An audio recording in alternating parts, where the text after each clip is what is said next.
Downward through the evening twilight, in the days that are forgotten, in the unremembered ages, from the full moon fell Nokomis, fell the beautiful Nokomis, she a wife but not a mother. She was sporting with her women, swinging in a swing of grapevines, when her rival, the rejected, full of jealousy and hatred, cut the leafy swing asunder, cut in twain the twisted grapevines. And Nokomis fell affrighted, downward through the evening twilight, on the muscoday, the meadow, on the prairie full of blossoms. "See, a star falls," said the people. "From the sky a star is falling." There among the ferns and mosses, there among the prairie lilies, on the muscoday, the meadow, in the moonlight and the starlight, fair Nokomis bore a daughter, and she called her name Winona, as the firstborn of her daughters. And the daughter of Nokomis grew up like the prairie lilies, grew a tall and slender maiden, with the beauty of the moonlight, with the beauty of the starlight.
And Nokomis warned her often, saying oft and oft repeating, "Oh, beware of MUDJEKEEWIS, of the west wind MUDJEKEEWIS.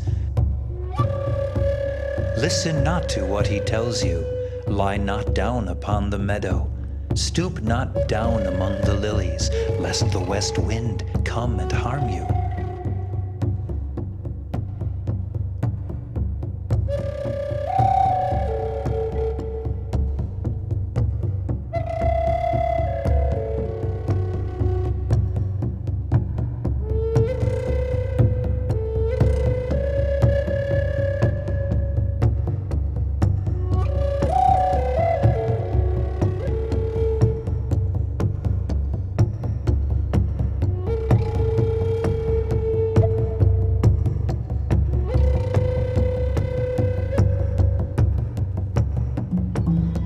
But she heeded not the warning, heeded not those words of wisdom. And the west wind came at evening, walking lightly o'er the prairie, whispering to the leaves and blossoms, bending low the flowers and grasses, found the beautiful Winona lying there among the lilies, wooed her with his words of sweetness, wooed her with his soft caresses.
Then she bore a son in sorrow, bore a son of love and sorrow.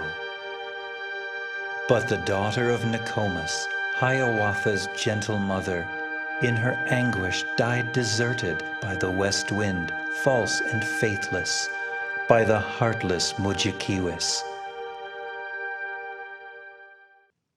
By the shores of Gitchigumi, by the shining Big Sea water, stood the wigwam of Nokomis, daughter of the moon Nokomis.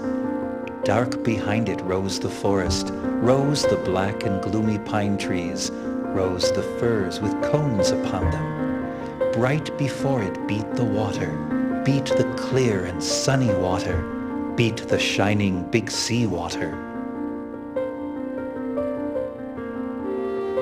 There the patient, wise Nokomis nursed the little Hiawatha, rocked him in his linden cradle, bedded soft in moss and rushes, safely bound with reindeer sinews, stilled his fretful wail by saying, "Hush, the naked bear will hear thee," lulled him into slumber singing, "Iwa-ye, my little owlet, who is this that lights the wigwam? With his great eyes lights the wigwam, Iwa-ye, my little owlet."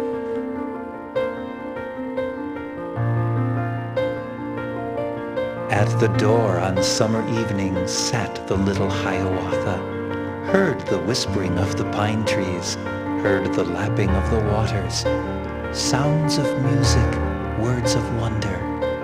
"Minnehaha," said the pine trees. "Mudwe-aushka," said the water. Of all beasts he learned the language, learned their names and all their secrets, how the beavers built their lodges, where the squirrels hid their acorns, how the red deer ran so swiftly, why the rabbit was so timid, talked with them whene'er he met them, called them Hiawatha's brothers.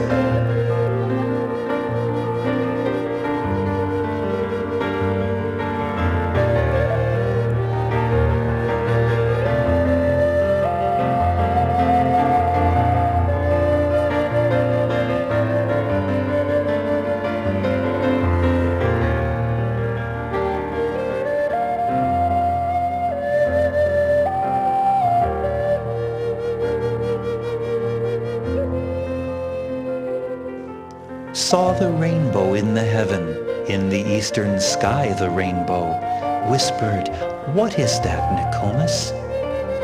And the good Nokomis answered, "'Tis the heaven of flowers you see there, all the wild flowers of the forest, all the lilies of the prairie, when on earth they fade and perish, blossom in that heaven above us."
Saw the firefly, Wawatasi, flitting through the dusk of evening, with the twinkle of its candle lighting up the brakes and bushes.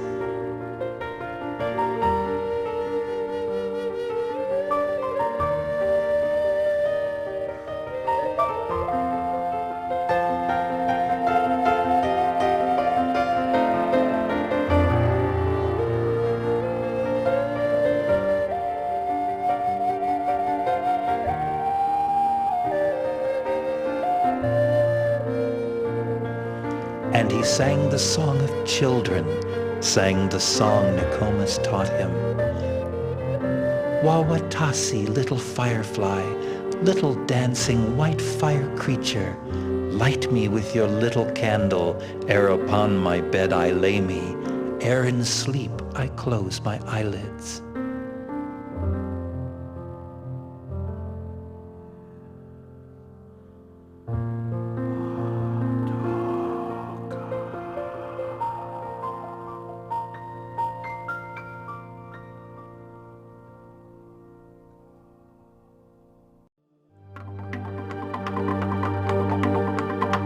Then Iagu, the great boaster, he the marvelous storyteller, he the traveler and the talker, he the friend of old Nokomis, made a bow for Hiawatha.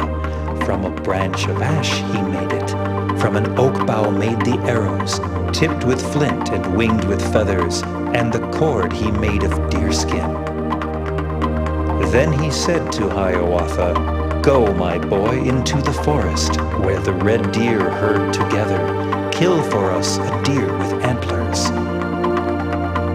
Forth into the forest straightway all alone walked Hiawatha, proudly with his bow and arrows.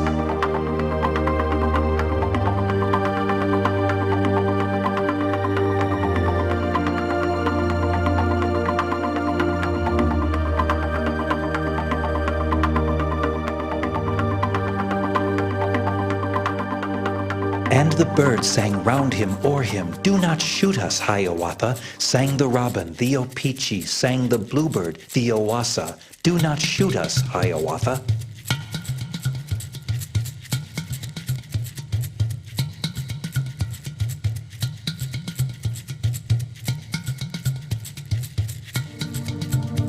But his thoughts were with the red deer. On their tracks his eyes were fastened, leading downward to the river, to the ford across the river. And as one in slumber walked he, hidden in the alder bushes. There he waited till the deer came, till he saw two antlers lifted, saw two eyes look from the thicket, saw two nostrils point to windward, and his heart within him fluttered, trembled like the leaves above him, like the birch leaf palpitated as the deer came down the pathway. Then upon one knee uprising, Hiawatha aimed an arrow, but the wary roebuck started, stamped with all his hoofs together, listened with one foot uplifted, leaped as if to meet the arrow. Ah, the singing, fatal arrow, like a wasp it buzzed and stung him. Dead he lay there in the forest, by the ford across the river, beat his timid heart no longer. But the heart of Hiawatha throbbed and shouted and exulted as he bore the red deer homeward.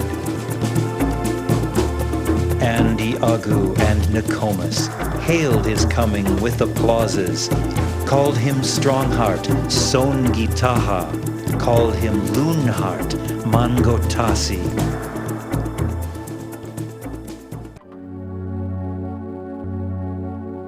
Out of childhood into manhood now had grown my Hiawatha.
Much he questioned old Nokomis of his father MUDJEKEEWIS, learned from her the fatal secret of the beauty of his mother, of the falsehood of his father.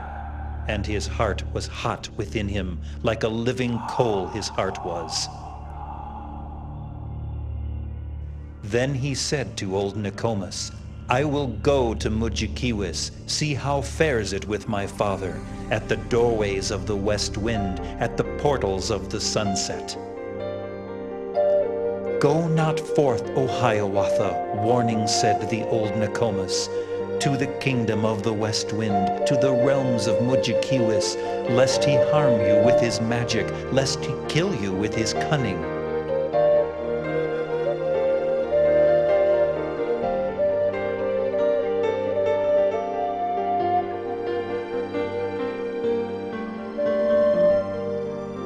But the fearless Hiawatha heeded not her dire warning.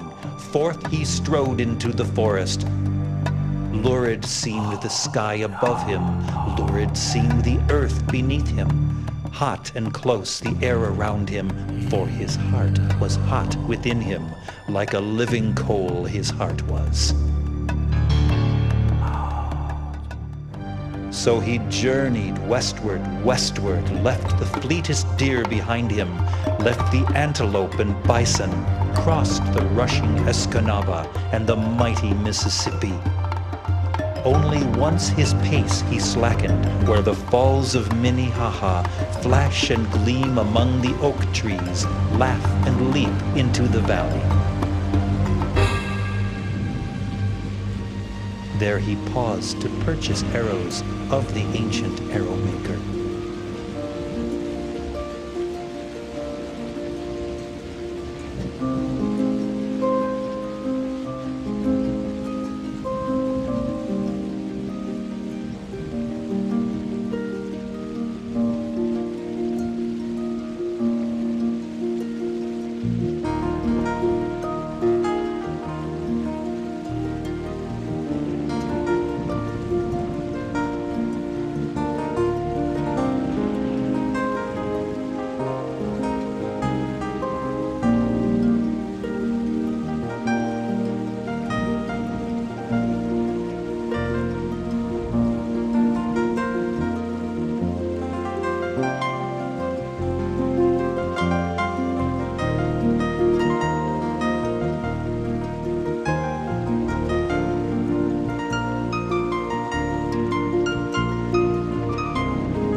onward journeyed westward, westward, past the land of crows and foxes, past the dwellings of the Blackfeet, came unto the Rocky Mountains, to the kingdom of the west wind, where upon the gusty summits sat the ancient MUDJEKEEWIS, ruler of the winds of heaven. Filled with awe was Hiawatha at the aspect of his father. Filled with joy was MUDJEKEEWIS when he looked on Hiawatha, saw his youth rise up before him in the face of Hiawatha, saw the beauty of Winona from the grave rise up before him. "Welcome," said he, "Hiawatha, to the kingdom of the west wind." Many days they talked together, questioned, listened, waited, answered. Much the mighty MUDJEKEEWIS boasted of his ancient prowess, of his perilous adventures. Patiently sat Hiawatha, listening to his father's boasting. With a smile he sat and listened, uttered neither threat nor menace, neither word nor look betrayed him. But his heart was hot within him, like a living coal his heart was. Then they talked of other matters, first of Hiawatha's mother, of the beautiful Winona, of her birth upon the meadow, of her death as old Nokomis had remembered and related. And he cried, "O MUDJEKEEWIS, it was you who killed Winona, took her young life and her beauty, broke the lily of the prairie, trampled it beneath your footsteps. You confess it, you confess it." And the mighty MUDJEKEEWIS tossed upon the wind his tresses, bowed his hoary head in anguish, with a silent nod assented. Then up started Hiawatha, and with threatening look and gesture laid his hand upon the black rock, on the fatal Wapik laid it, smote and crushed it into fragments, hurled them madly at his father. Then began the deadly conflict, hand to hand among the mountains. From his eyrie screamed the eagle, and the air was full of shoutings, and the thunder of the mountains, starting, answered, "Bayimwawa."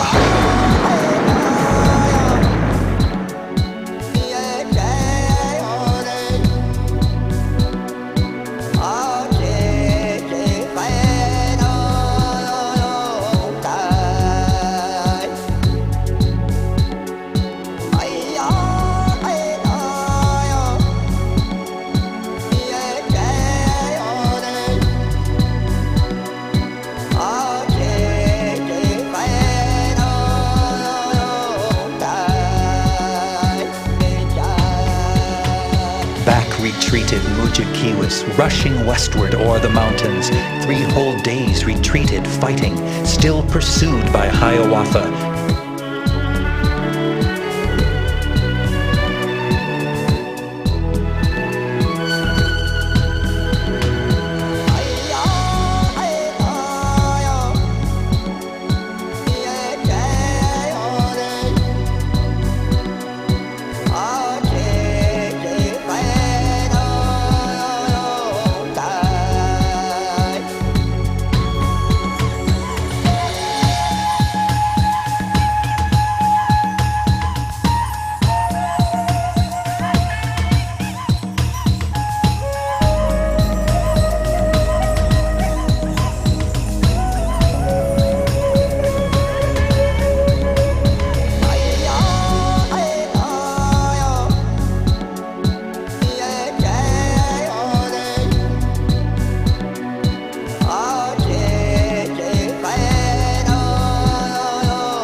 At length cried MUDJEKEEWIS, "Hold, my son, my Hiawatha. 'Tis impossible to kill me, for you cannot kill the immortal. I have put you to this trial, but to know and prove your courage, now receive the prize of valor. Cleanse the earth from all that harms it, clear the fishing grounds and rivers, slay all monsters and magicians, all the serpents, the KAHGAHGEE, and at last when death draws near you, I will share my kingdom with you. Ruler of the northwest wind, Keewadin."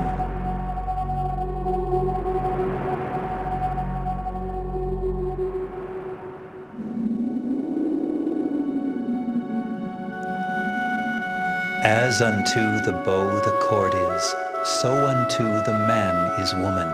Though she bends him, she obeys him. Though she draws him, yet she follows. Useless each without the other. Thus the youthful Hiawatha said within himself and pondered, listless, longing, hoping, fearing, dreaming still of Minnehaha, of the lovely laughing water. And he journeyed without resting till he heard the laughing water, heard the falls of Minnehaha calling to him through the silence.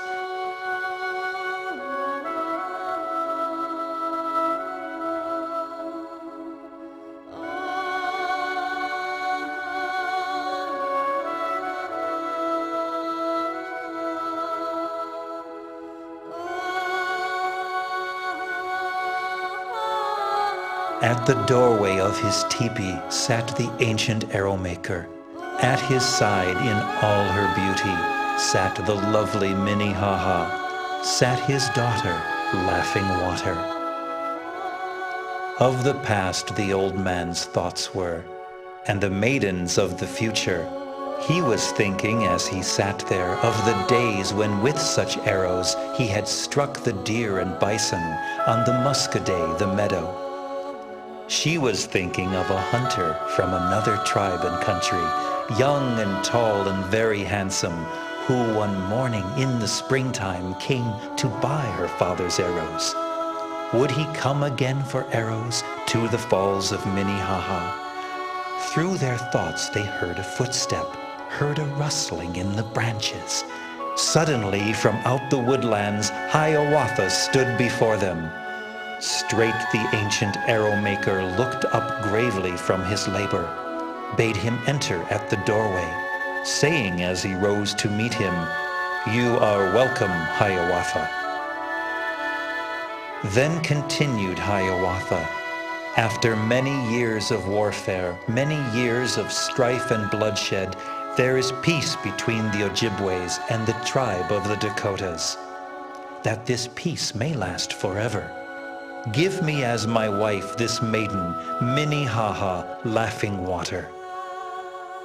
And the ancient arrow-maker paused a moment ere he answered, looked at Hiawatha proudly, fondly looked at Laughing Water, and made answer very gravely, "Yes, if Minnehaha wishes, let your heart speak, Minnehaha." And the lovely Laughing Water seemed more lovely as she stood there, while she said, and blushed to say it, "I will follow you, my husband."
Sumptuous was the feast Nokomis made at Hiawatha's wedding. She had sent through all the village messengers with wands of willow as a sign of invitation, as a token of the feasting.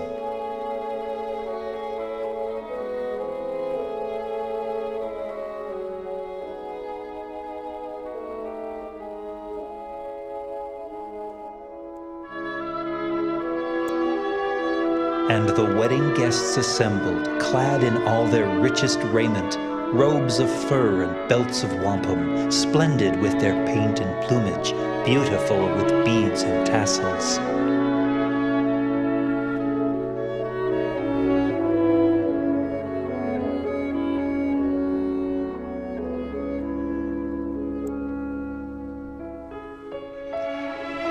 Gracious was he, Hiawatha, and the lovely laughing water, as they welcomed all the people, and the village gave their blessing at the wedding in the springtime.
And when all the guests had gathered, old Nokomis rose among them. Then she said, "O PAU-PUK-KEEWIS, dance for us your merry dances. Dance the beggar's dance to please us." Then the handsome PAU-PUK-KEEWIS, he the idle Yenadizzy, he the merry mischief maker, rose among the guests assembled to the sound of flutes and singing, and began his mystic dances. First he danced a solemn measure, very slow in step and gesture.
Then more swiftly and still swifter, whirling, spinning round in circles.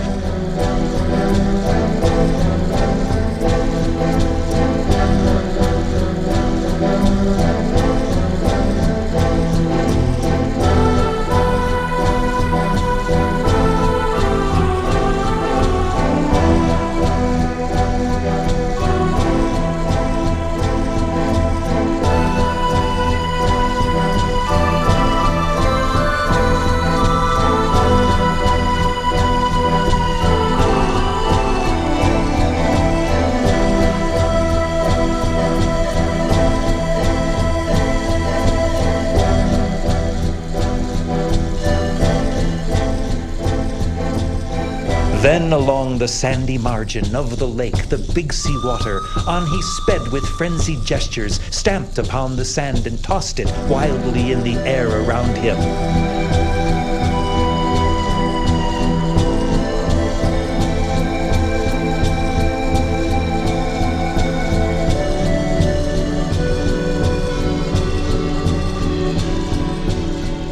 Thus the merry PAU-PUK-KEEWIS danced his beggar's dance to please them, and returning sat down laughing, sat and fanned himself serenely with his fan of turkey feathers. Then the wedding guests departed, leaving Hiawatha happy, with the night and Minnehaha.